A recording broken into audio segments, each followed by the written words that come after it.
main event was awesome.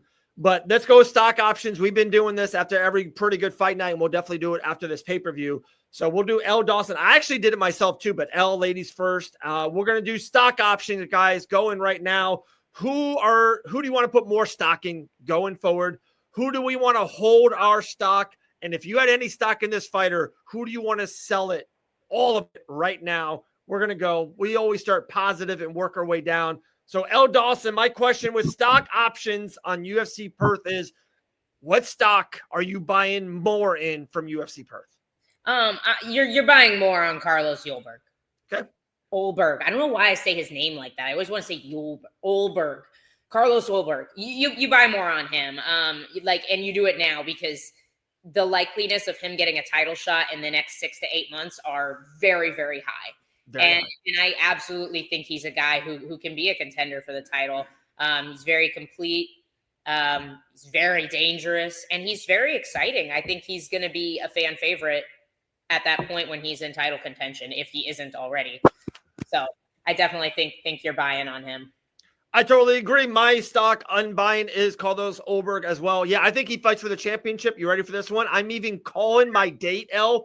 February, they're back in Australia on the CBS of a pay-per-view. I think Ulberg will headline that show or co-main event the show. Depends if it's Poatan.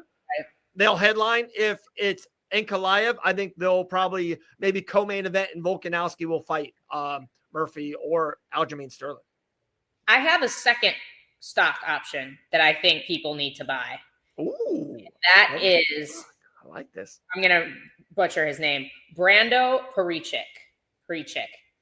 I like this heavyweight a lot. You know what I want in a heavyweight. I want 2008 pre-USADA. I want OG Cain Velasquez, and this guy looks like a heavyweight. This is what a heavyweight should look like. He's big. He's at 6'5", but athletic. This dude's not chunky. He's got length. He's got athleticism. He can wrestle. He's got power. I like this guy a lot. I'm really looking forward to seeing him fight again. I love it. That's a good one. All right. On UFC Perth, what stock are you holding, Elle Dawson? I'm holding on two. I'm going to hold on Jack Jenkins, and I'm going to hold on Navajo Sterling.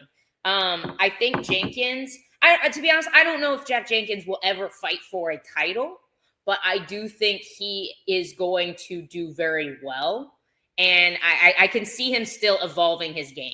I don't think we've seen the final form of Jack Jenkins. And I feel the same way about Navajo Sterling. I think people are kind of maybe even dogging on him a little bit, but he's 8-0. Like 8 professional fights is not that many fights.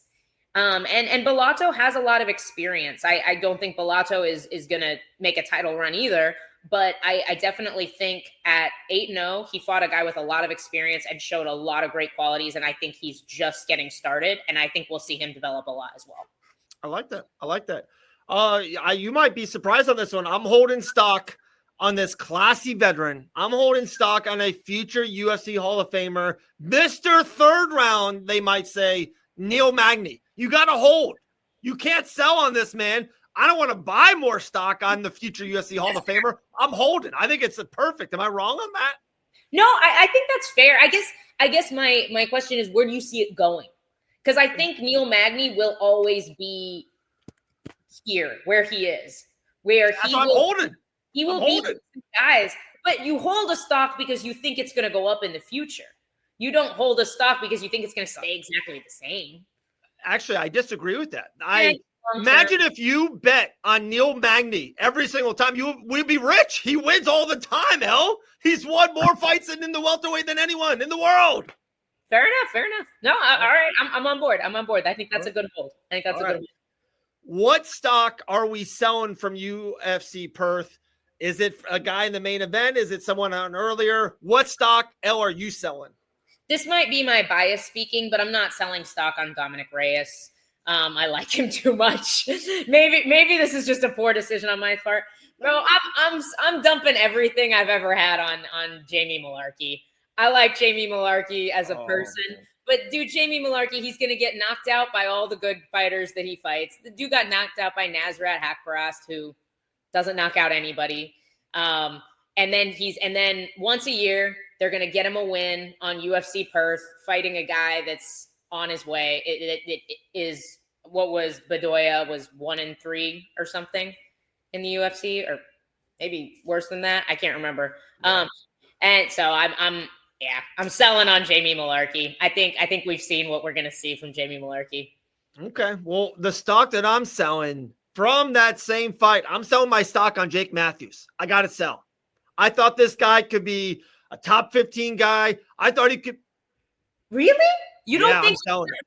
So you think just because he lost this one, he dropped this one fight, got caught in the third round by Mr. Third Round, that he's done? Have you ever seen the welterweight division? Ian Gary is he in the top 5? Is he 9th? Those guys can't get in there. The welterweight division, is he beating Michael Morales? Bilal Muhammad? Honestly, maybe. Matthews doesn't have a shot. I'm selling all the stock. Selling it all. Have you seen that division, Elle? It's pretty good. Stacked for sure, but I just Leon Edwards. It's the champ. You got Jack Della Maddalena. Dude, I think he can beat Leon. Jake Matthews? Leon's not looking so hot right now. You're telling me Matthews can't take down Leon? I'm sorry.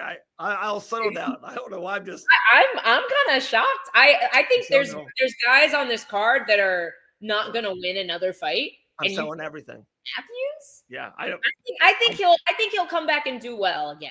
Like he looked great in those first 2 rounds. What, you think Mike Malott is just washed forever because he dropped one fight to Neil Magny? No. But Matthews is. Okay. Yeah. Oh, no. For one, tell me if I'm wrong, Elle, on this one. Matthews has been in the UFC a lot longer than Mike Malott before the Magny test. Well, yeah, for sure. But Matthews is also like just now. Okay, keeps bringing up Jake Matthews, the football player, and I'm like, that's not what I want. Okay, here we go.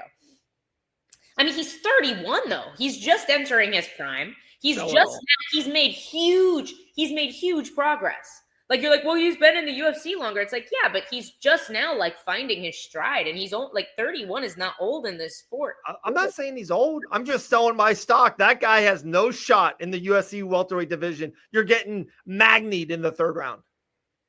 I mean, he went to a decision with Michael Morales. That's like, and then his losses are freaking. He dropped to Semmelsberger. He didn't look great in that fight, and then he lost to Semmelsberger. Who? To smell his burger?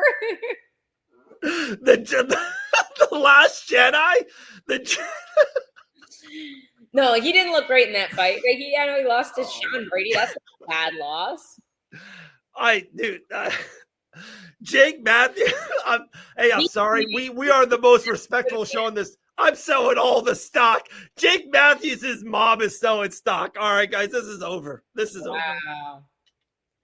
No, I'm going to be upfront with you, Sean. This is a bias issue. We love Dominic. Yeah, I wasn't super high on Dominic. It wasn't me, Sean. We weren't even super high on Dominic Reyes. We were just saying our hearts wanted Dominic Reyes. Yeah, I wanted them to, and I was rooting for him.